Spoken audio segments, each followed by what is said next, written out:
Okay, so let's do your reading. Aries, welcome or welcome back sa ating channel or Facebook page. My name is RJ, your tarot card reader. At ang gagawin natin today is ang iyong first 15 days of January 2026. Happy New Year, my dear Aries. Happy New Year. I hope na you start your year with a fresh start, of course, and iwanan na lahat ng mga negative or mga bagay na hindi naman talaga nakatulong sa atin. Actually, good or bad, meron naman talagang benefits sa atin. It's either like lesson learned or experience, okay? But don't make the same mistakes again this year. 'Di ba? Try to keep your fingers crossed as much as possible na hindi tayo pa ulit-ulit repeated cycle sa mga mistakes that we do in life. Okay, anyway, my dear, ang gagawin natin today is reading para sa yung first 15 days of January 2026. Okay, reminder na this is a general reading, so hindi po ito 100% na magre-resonate para sa ating lahat. So please, my dear, lower your expectation pagdating po sa mga general reading. And for any private reading inquiry, okay, sa mga gusto mag-inquire, gusto magpa-reading, nasa description box down below lahat ng kinakailangan mo, my dear, para makontak ang inyong lingkod. Okay? Let's go na tayo, my dear.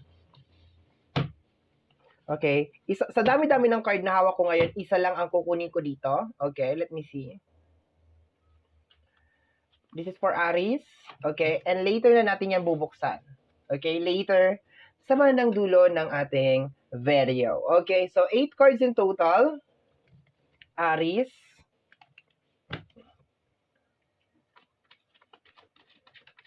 First 15 days of January 2000 sa ating my dear Aries. Let me see what is going on. Wow, trophy. Okay. Achievement, okay? This is more on achievement, my dear. Okay, very, very nice. So there's a possibility, my dear, na meron kang good news. I can feel the parang this is a good news for you, my dear Aries.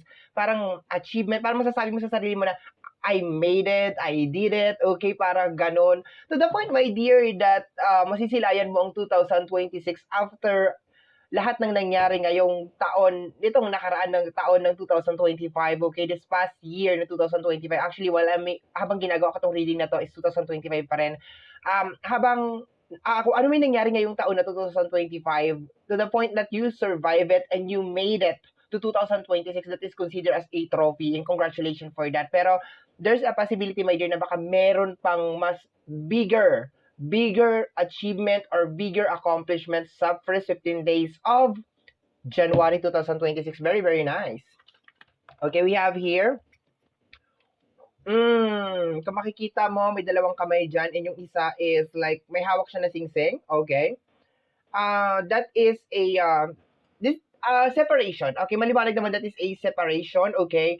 Pero ang nakukuha ko, my dear Aries, it's from a very controlling na situation. I like from very controlling na situation or very controlling na environment or from very controlling na person. Pwede naman na something na may kinalaman sa control. Ang nakukuha ko dito, my dear.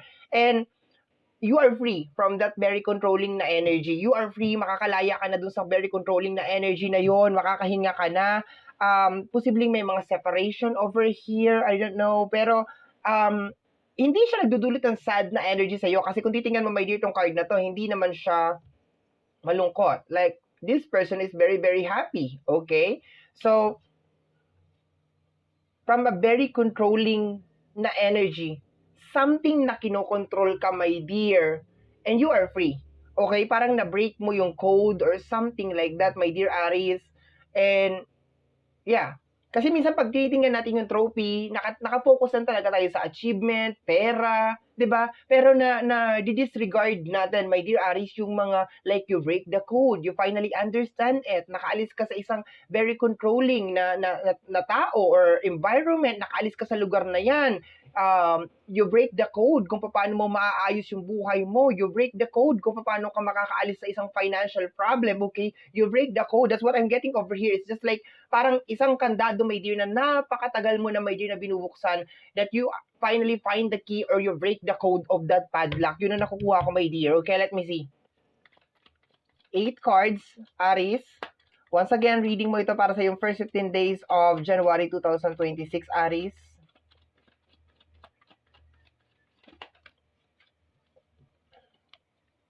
Karma. You're done paying your karma, my dear. Okay, you're done paying your karma. Ibig sabihin, just in case kung meron ka mga nagawang hindi maganda, you paid it all. Bayad na siya, my dear. Okay, like fully paid na talaga siya. This year, okay, 2025, nabayaran mo na lahat. Alam mo ba, my dear, yung typical na parang, ako, dahan-dahan na ako, my dear Aris, naniniwala doon sa sinasabi ng mga matatanda na walang libre sa mundong ito.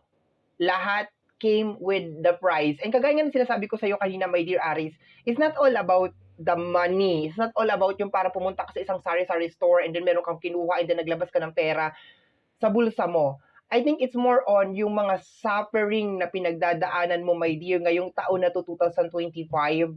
And yung mga iyak, yung mga lungkot, yung mga times that you feel like giving up, okay? You finally discover, my dear, na it's a part of your karma, okay? And karma is not a bad thing, okay? I will just, medyo pinalala lang yan ng mga tao na parang, oh, you will get your karma, something. What goes around comes around, okay? Depende yan kung paano mo i-manage yung energy na yon. Pero ang nakukuha ko na overall na energy na parang ginawa ko na lahat, binigay ko na lahat, especially kung sa tao to, my dear. For example, sa partner mo, like, binigay ko na sa'yo lahat, ginawa ko na lahat, pag-unawa, pagmamahal, so on and so forth. And umabot na ako sa punto that I need to let you go because of, wala na akong may bibigay. Kumbaga, naibigay ko na lahat. Ito na yun, okay? And I'm not blaming you. Kumbaga, parang aalisin mo, my dear Aris, yung parang, alam mo yung typical na parang mga bagay na magkukos ng galit sa'yo na, ay, dumating ka sa buhay ko para pahirapan mo talaga ako. Dumating ka sa buhay ko para ganito, ganyan. Yung mga ganun na thinking that will make the situation more worse or will trigger you, my dear Aries, okay? So, ang nakukuha ko dito, my dear Aries, is more on parang may dahilan kung bakit ka dumating sa buhay ko. May dahilan kung bakit ka nandiyan dyan.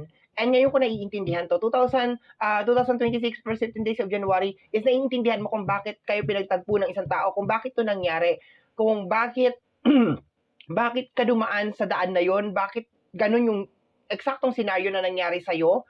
And, like, I can feel over here that may mga pumapalakpak, like angels or your spirit guide is actually clapping because you survived. You made it, okay? You made it, my dear Aries. And ngayon, nagkakaroon ka ng deeper understanding doon sa kung ano man yung nangyari sa'yo this year, 2025. Kasi once again, habang ginagawa ko tong reading na to, 2025 pa din, okay? Let me see 8 cards tayo, dear.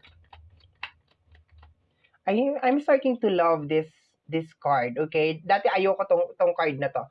We have here like a family gathering, okay? Okay? Family gathering, okay? Sa energy ng family, I think mas magre-resonate talaga itong reading natin sa family and relationship. Okay, mas magre-resonate talaga siya kasi meron na tayo ditong family card, okay? Gathering, I think parang ginawa mo lahat na makakaya mo, my dear. Lahat ng sakripisyo, lahat ng tiis, lahat ng hirap ay ginawa mo, my dear, para mabuo yung pamilya, para magkaroon ng masagana at masayang pamilya, okay? You try to fake it as much as possible. Sinubukan mo na magpanggap na everything is okay, everything is fine, magiging okay pa tayo, maaayos pa natin to. Pero nandito kasi to. Okay, and itong card na to is nagre-release siya ng energy ng freedom. Itong trophy na to is nagre-release siya ng energy ng freedom na parang nabunutan ka ng tinik. Okay, yun na nakukuha ko na parang na-break mo yung code. Okay, the code nung isang bagay. Okay, so I can feel, my dear, na parang, yun nga, ginawa mo naman lahat na makakaya mo, my dear. Okay, we have here the energy of message of freedom. Okay, your life will start to change, my dear Aries, sa pagsampa ng first 15 days of January, okay? First 15 days of January 2026, your life will start to change. Mas ma-appreciate mo na yung mga bagay-bagay. Hindi ka na bitter, okay? Hindi ka na bitter. People, posibleng may mga tao talaga na parang palalayain mo na talaga. You will set them free, okay? Kasi alam mo sa sarili mo, my dear Aries, na you did your very, very best. Ginawa mo lahat, my dear Aries, lahat na makakaya mo para ma-survive yung connection ninyong dalawa, okay? Or ginawa mo lahat na makakaya mo para makapag-provide sa family, okay? We have here the energy of the lucky, okay? More blessing is coming for you, my dear Aries, okay? More blessing is coming for you pagpasok ng first 15 days of January. Okay, nasa isip ko, December pa rin, December. I'm very sorry, my dear, okay? So, ayan. Basta yung pinaka ano nga dito, my dear, na nakukuha ko is more on parang alam ko na may dahilan. Kumbaga parang nirerespeto mo kung bakit nangyari sa iyo yung mga bagay na yon. And I don't know kung this is the proper or tamang words na gamitin ko, my dear Aries, pero dahan-dahan ka nang naniniwala na parang everything comes with a price. Okay, hindi pwede na mag-manifest ka ng isang bagay tapos wala kang sakripisyo na gagawin. Parang kailangan meron kang ibibigay. It's not all about the money or pera lang na nilalabas mo galing sa wallet mo. It's more on parang the expectation, yung iyak, yung luha, yung frustration, and so on and so forth.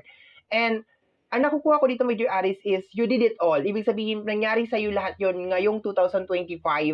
And nandun ka na, my dear, sa 2026 na, okay, naintindihan ko na lahat kung bakit ito nangyari. Bakit kami naghiwalay, bakit parang napakarami kong sakripisyo na ginawa, bakit napakarami kong hirap na ginawa. Yung ganun na nakukuha ko. This is more on family, my dear. Dala-dala nitong card na ito. Okay, dala-dala ng card na ito. Okay? So, let me see, my dear. We have here the energy of the Five of Cups. This is a very, very toxic na energy. Okay? Very, very toxic na energy. You are, kung makikita mo sa card na to, my dear, nakatingin siya dun sa tatlong cups na natapon.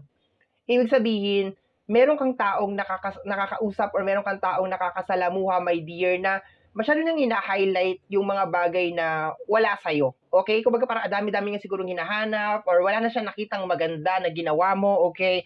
And at first, nakakapanggigil talaga, my dear Aries, parang gusto mo siyang sakalin or parang gusto mo siyang saktan, yung gano'n na energy. Pero iba yung energy ngayon, my dear. Sa energy ng 2026 January, yung energy niya is more on parang, okay, naghahanap ka ng iba, meron ka pang ibang hinahanap, sorry, hindi ko kaya, parang tindahan yan eh, parang you are selling something, meron kang tindahan, tapos pumunta siya sa tindahan mo, naghahanap siya sa'yo na mabibili, meron ka bang ganito, meron ka bang ganyan, and nasabihin mo wala.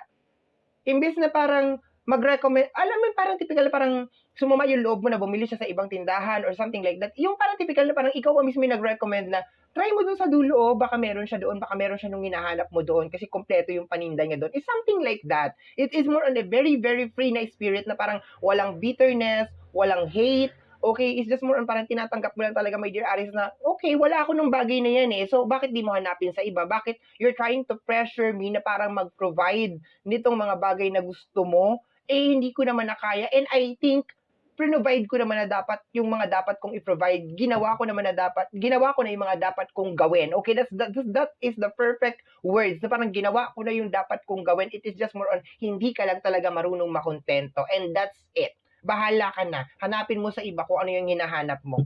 Okay? And you are actually, yung eksena na yon na sinabi ko, my dear, is like, hindi mo yun tinitake as personally. Actually, tinitake mo yun as a life lesson sa'yo, my dear Aries. Like, tinitake mo yun as a life lesson for you na, okay, kaya nangyari sa akin itong mga bagay na to make me a strong, better person. Okay, ganon. Okay, kaya ka dumating sa buhay ko kasi, di ba, ganon, so on and so forth. Okay, let me see last card tayo, my dear. Tapos bubuksan na natin yung ating special card. Okay, the customized card. Okay, we have here the 7 of Cups. Okay? This is more on your manifestation, my dear. You will be starting something. Actually, yung focus mo talaga, my dear, is nakafocus ka na talaga na maging, to reach your dreams, your goal, okay, in life. Nang walang masyadong pressure. Okay, nagkatanggal ka talaga dito, my dear, ng mga pressure over here na ina-admit mo, my dear, sa sarili mo na hindi ko kayang maibigay sa inyo lahat. Okay, kailangan ninyo maging masaya sa kung ano lang yung kaya kong ibigay. Ngayon, if you are not happy, kung hindi ka masaya sa kaya kong ibigay or parang naghahanap ka pa ng iba, okay? And, di ba, hindi ko i-pressure yung sarili ko para ibigay ko sa iyo lahat. Parang gano'n na nakukuha ko dito, my dear. Very, very nice reading. And ang dami mo ditong achievement, ang dami mong, it's more on, you break the code, you know the code, nahanap mo yung susi, my dear. You finally understand kung bakit nangyari sa iyo yung mga bagay na yun. Especially, my dear, kung napakarami mong pinagdaanan ngayong 2025, okay? You finally realize kung bakit nangyari yung mga bagay na yun sa'yo. Okay? Last card natin over here is, teka, hindi ko mabasa. Bumitaw ka sa mga bagay na hindi mo naman talaga kayang kontrolin. Correct. It's more on letting go. 'Di ba? Hindi kita mapipigil kung gusto mong umalis. Hindi kita mapipigil kung meron ka pang mga bagay na hinahanap. Hindi ko magagawa 'yon because I'm just only human. Hindi ako perfect. Hindi ako magikero. Yung parang gano'n na nakukuha ko dito, my dear. You need to love me, accept me for what I am, and kung ano yung mga kaya ko lang ibigay at kaya ko lang i-provide for you. That's what I'm getting over here. Congratulations, my dear Aries, for a very wonderful and very powerful reading for the first 15 days of January 2000. Happy New Year, my dear. I love your reading so much, okay? So, my dear Aries, ito ang reading mo para sa yung first 15 days of January 2026. Happy New Year. Somehow, my dear, kung nagustuhan mo ang ating reading, don't forget na mag-subscribe. Click, my dear, ang notification bell para ma-update ka every time na meron tayong mga bagong upload. And of course, free to share, free to comment sa lahat po ng ating mga videos. Once again, my name is RJ, also known as Apo J. Maraming salamat po, and until next time, bye-bye. Thank you, my dear.